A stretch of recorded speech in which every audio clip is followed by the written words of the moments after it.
你真的要赶尽杀绝吗？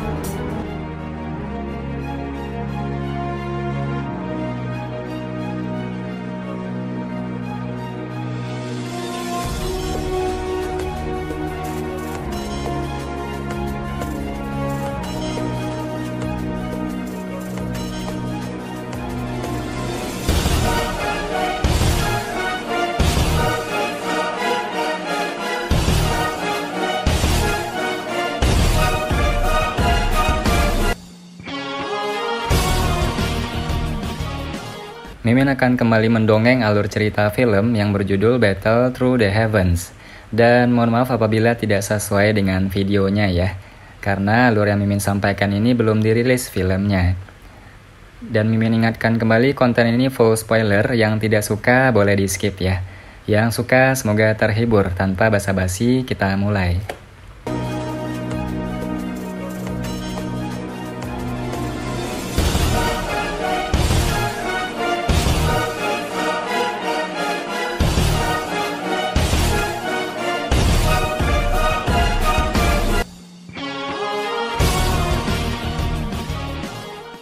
Xiao Yan jelas merasakan riak yang tidak biasa menyapu tubuhnya saat dia menerobos lapisan cahaya transparan.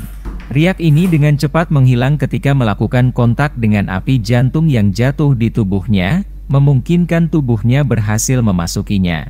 Ketika dia menembus penghalang, warna merah cerah yang memenuhi matanya dengan cepat tersebar. Menggantinya adalah semacam cahaya berwarna putih krem berkabut dan samar. Xiao Yan segera menstabilkan tubuhnya. Tatapannya sangat hati-hati mengamati ke segala arah dan berhenti di kerangka misterius yang tergantung di tengah.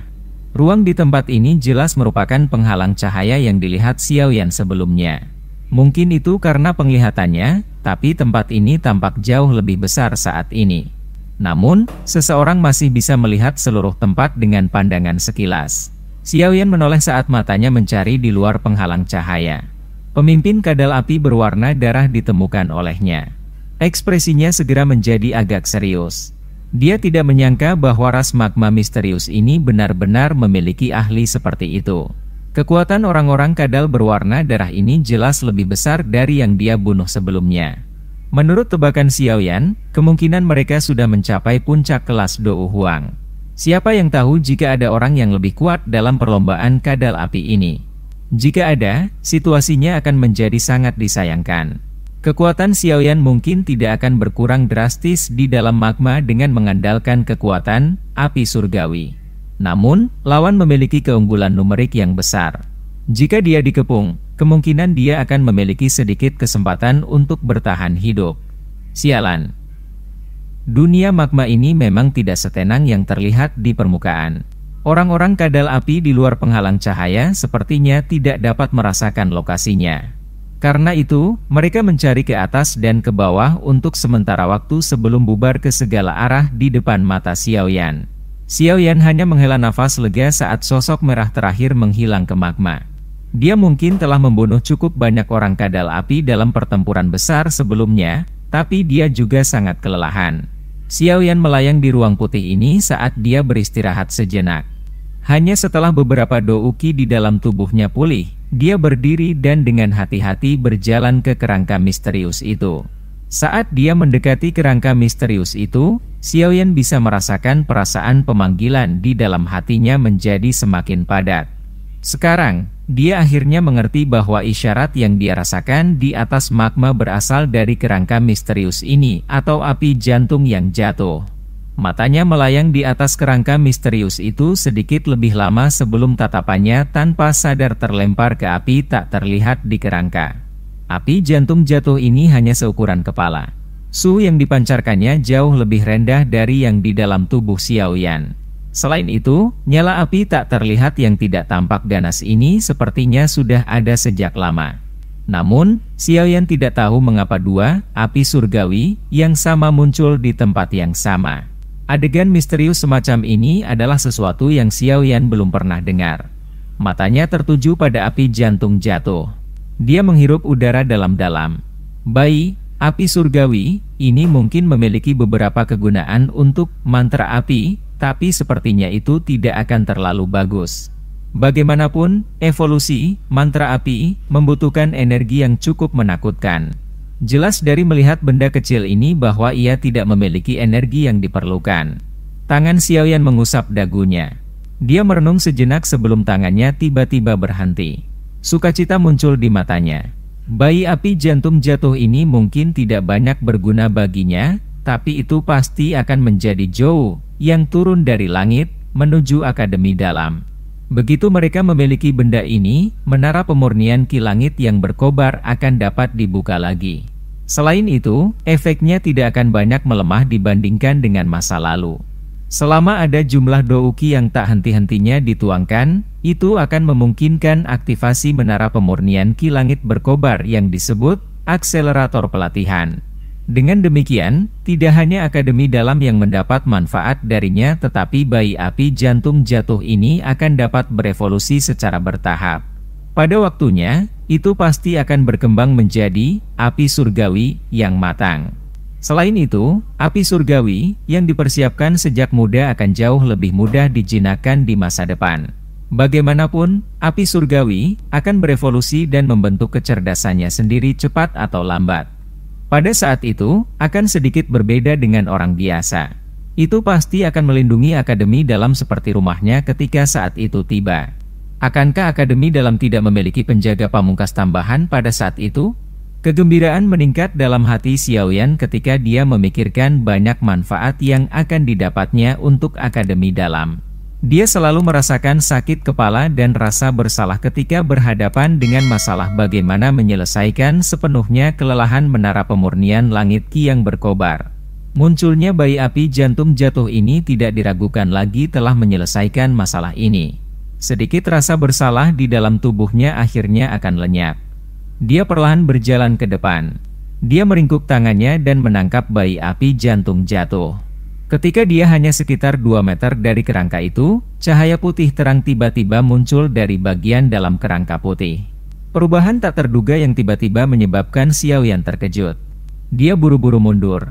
Ketika dia baru saja akan melakukannya, dia terkejut menyadari bahwa kekuatan yang sangat besar telah menyebabkan dia tetap diam.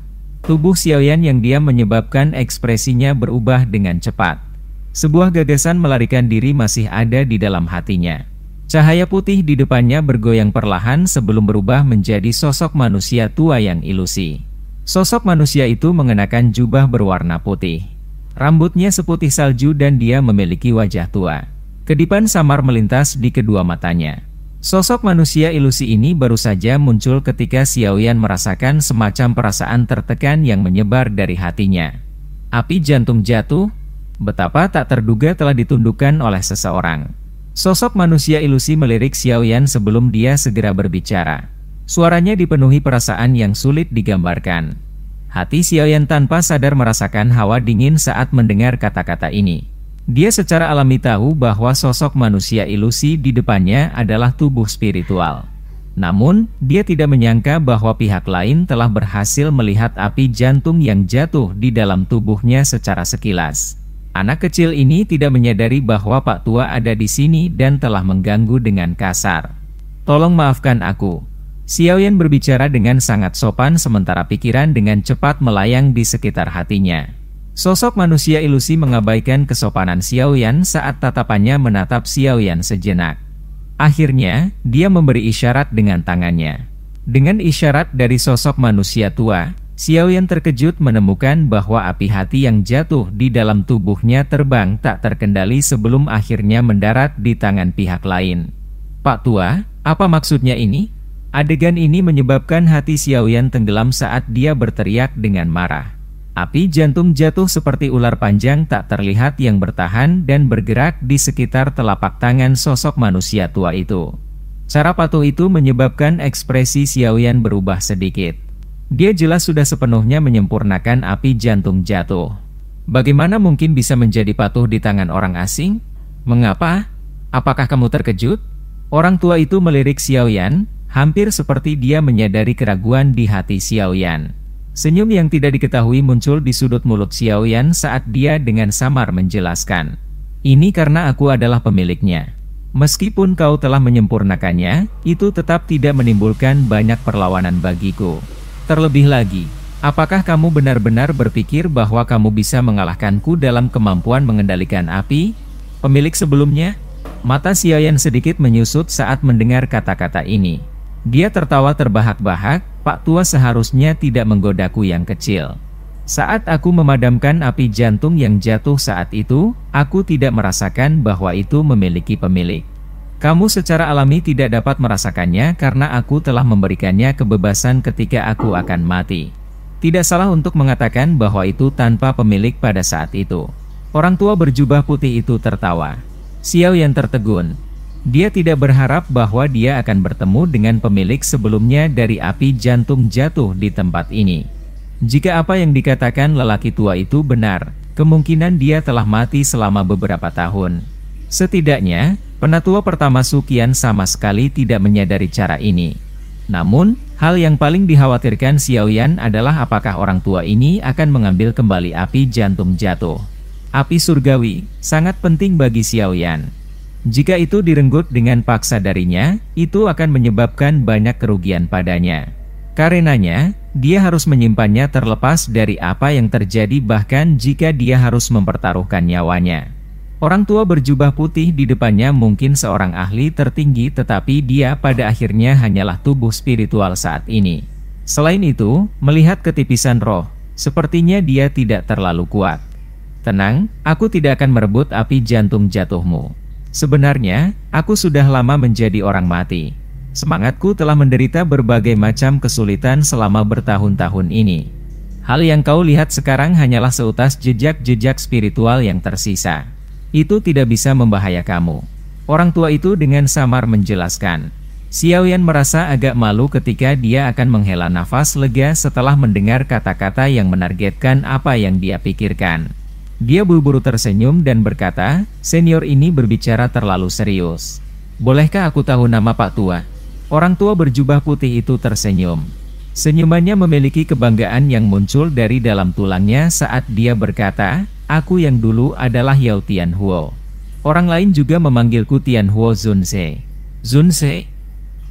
Hati Xiaoyan melompat dengan keras saat mendengar bentuk alamat ini. Xiaoyan dengan jelas memahami apa yang diwakili sufiks di belakang nama ini. Jelas, lelaki tua berjubah putih misterius jauh di dalam magma ini adalah seorang elit Douzun yang telah mengguncang benua pada satu waktu. Orang tua berambut putih yang menyebut dirinya Yao Tianhuo tersenyum tipis saat melihat perubahan ekspresi Xiaoyan. Dia segera melambaikan tangannya dan dengan acuh tak acuh berkata, tidak perlu takut. Saat itulah aku masih hidup. Aku saat ini hanyalah sedikit semangat. Dengan kekuatanmu, itu cukup untuk membunuhku. Xiaoyan diam-diam menghela nafas lega tanpa menyadarinya setelah mendengar ini. Dia cukup berhati-hati terhadap elit Douzun ini dengan asal-muasal yang misterius, terutama jika dia adalah pemilik sebelumnya dari api jantung jatuh. Tianhuo Zunse bermain dengan api jantung jatuh di tangannya. Sesaat kemudian, dia menghela nafas dan mengingat kembali ingatannya. Dia menjentikan jarinya dan api jantung jatuh berubah menjadi ular api yang menembak ke Xiaoyan. Xiaoyan dengan hati-hati menerima Flame Heart Fallen, tetapi tidak segera menyerapnya ke dalam tubuhnya. Dia membiarkannya berlama-lama di tangannya.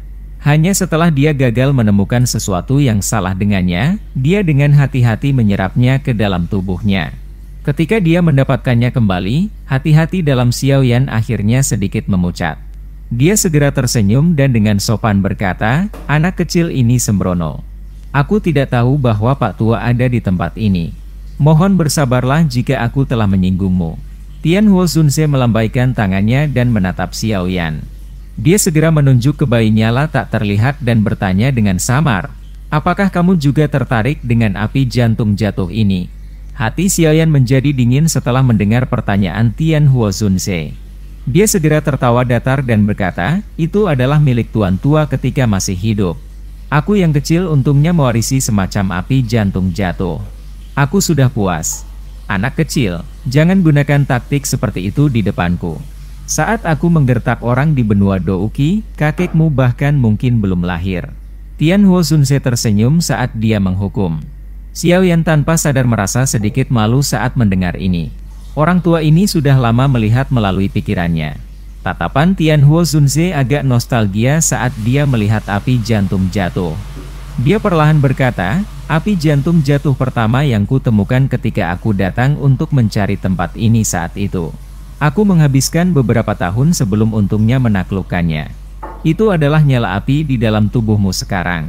Xiaoyan mengangkat telinganya saat dia tiba-tiba mendengar Tianhuo Zunze berbicara tentang masa lalu. Saat itu, aku mengandalkan keterampilan kecil yang kumiliki dan dapat menjelajah dimanapun di dunia. Karena itu, aku tidak pergi setelah menundukkan api jantung jatuh. Sebaliknya, aku dengan penasaran menyelidiki dunia magma yang dalam ini.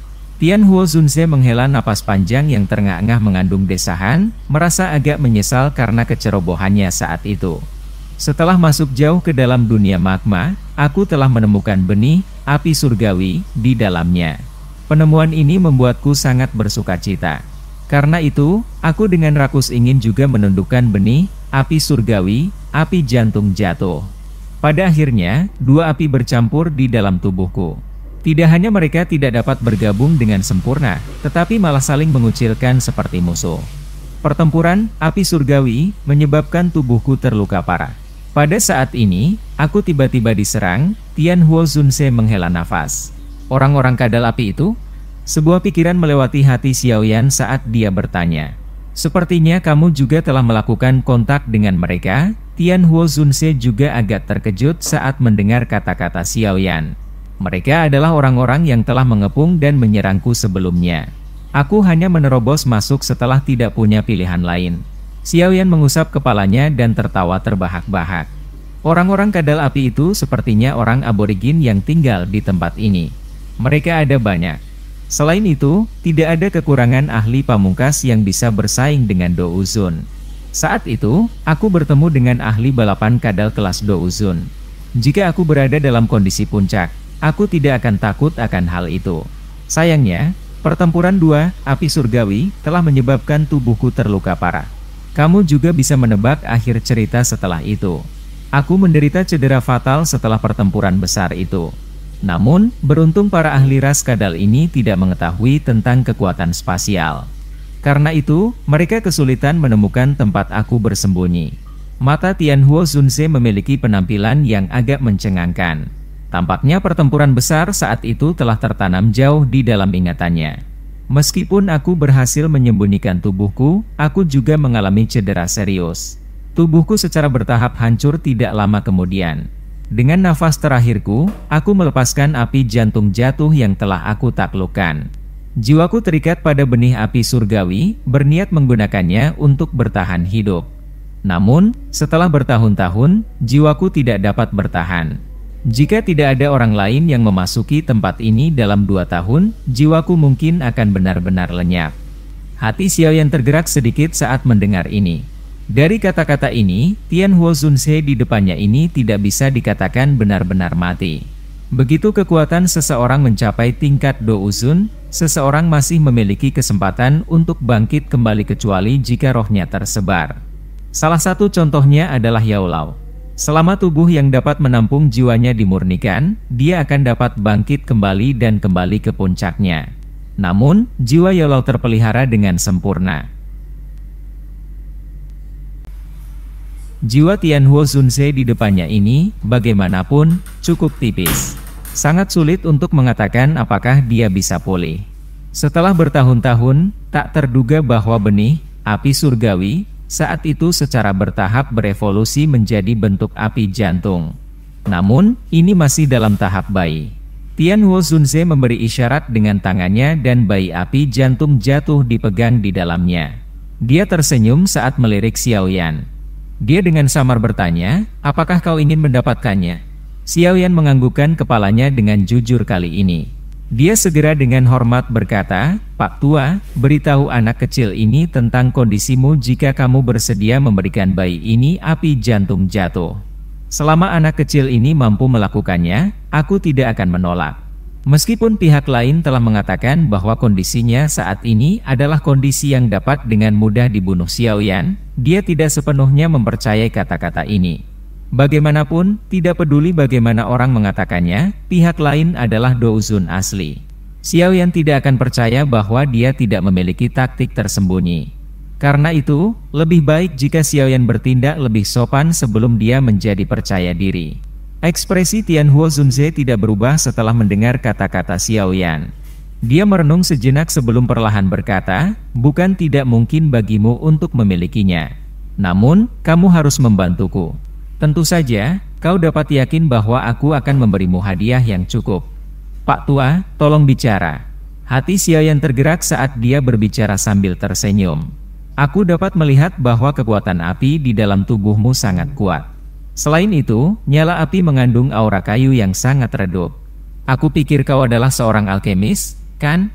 Selain itu, kemungkinan tingkat alkemismu cukup tinggi untuk menaklukkan api jantung jatuh, bukan?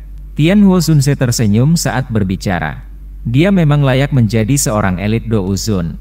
Yang tersisa hanyalah segumpal jiwa, tapi penglihatannya masih sangat tajam. Xiaoyan diam-diam memuji sambil mengangguk sedikit. Karena kamu adalah seorang alkemis, kamu juga pasti tahu bagaimana cara memperbaiki roh terluka seseorang, bukan? Tianhuo Zunze tertawa pelan. Mata Xiaoyan menyipit saat dia menggumamkan, seperti yang diharapkan, dengan tenang di dalam hatinya. Setan tua kelas Douzun ini adalah beberapa monster yang sulit dibunuh. Selama sedikit jiwa mereka yang tersisa, mereka mampu menjadi ulet ini. Pikiran ini melintas di hati Xiaoyan tapi wajahnya tenggelam dalam pikiran yang dalam. Membantu ahli kelas Douzun memperbaiki jiwanya bukanlah hal yang mudah.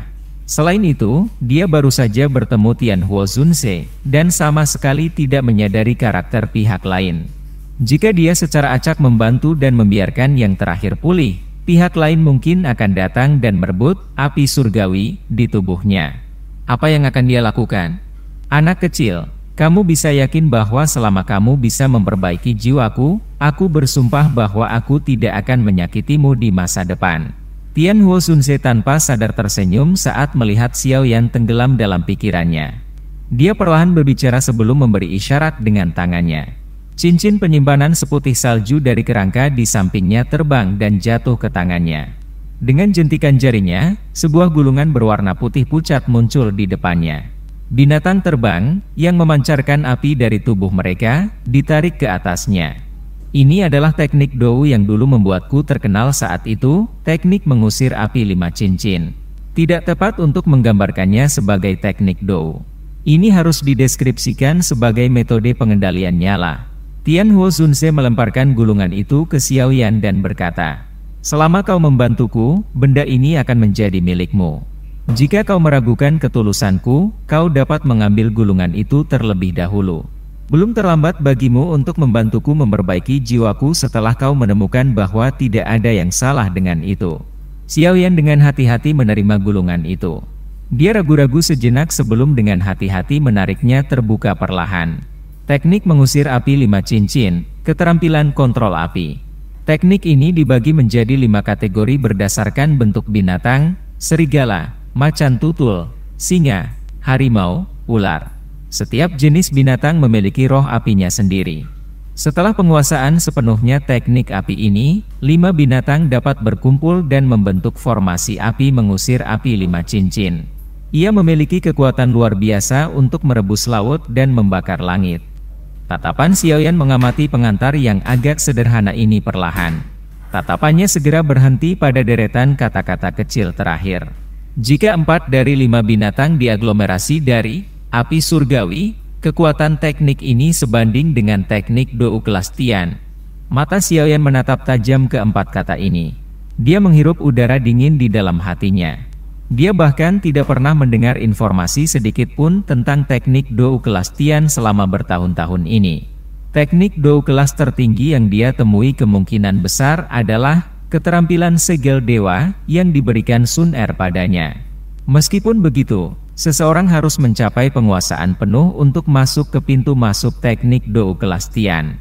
Mungkinkah yang disebut teknik mengusir api 5 cincin, ini juga memiliki kekuatan yang menakutkan seperti ini? Xiaoyan secara bertahap memulihkan ketenangannya setelah pikirannya terguncang beberapa saat. Dia sedikit melengkungkan bibirnya. Sebuah teknik pengendalian nyala api. Dia memang belum pernah berlatih sebelumnya. Biasanya, kontrolnya atas api surgawi, untuk menyerang cukup sederhana. Teknik mengusir api 5 cincin, ini memang cocok untuknya. Akankah bagian di mana 4 dari 5 binatang yang diaglomerasi dari api surgawi, berarti bahwa seseorang membutuhkan 4 jenis api surgawi? Xiaoyan tertawa getir saat memikirkan sampai saat ini. Saat ini, bagian dalam tubuhnya hanya ada 3 macam. Dia tidak tahu kapan tepatnya sebelum dia bisa mencapai tahap itu. Namun, bahkan jika titik ini dihilangkan, yang disebut teknik mengusir api 5 cincin, ini benar-benar menarik bagi Xiaoyan. Xiaoyan dengan lembut mengetuk gulungan di tangannya. Dia terdiam beberapa saat. Tianhuo Zunze tidak mendesaknya. Semua yang terakhir dilakukan adalah dengan tenang menonton Xiaoyan. Suasana hening berlanjut selama beberapa menit sebelum Xiaoyan menghela nafas panjang. Mata cerahnya melirik Tianhuo Zunze saat dia perlahan berkata, "Aku bisa membantu Pak Tua memperbaiki jiwanya. Tapi, aku harap Pak Tua setuju untuk menambahkan syarat lain."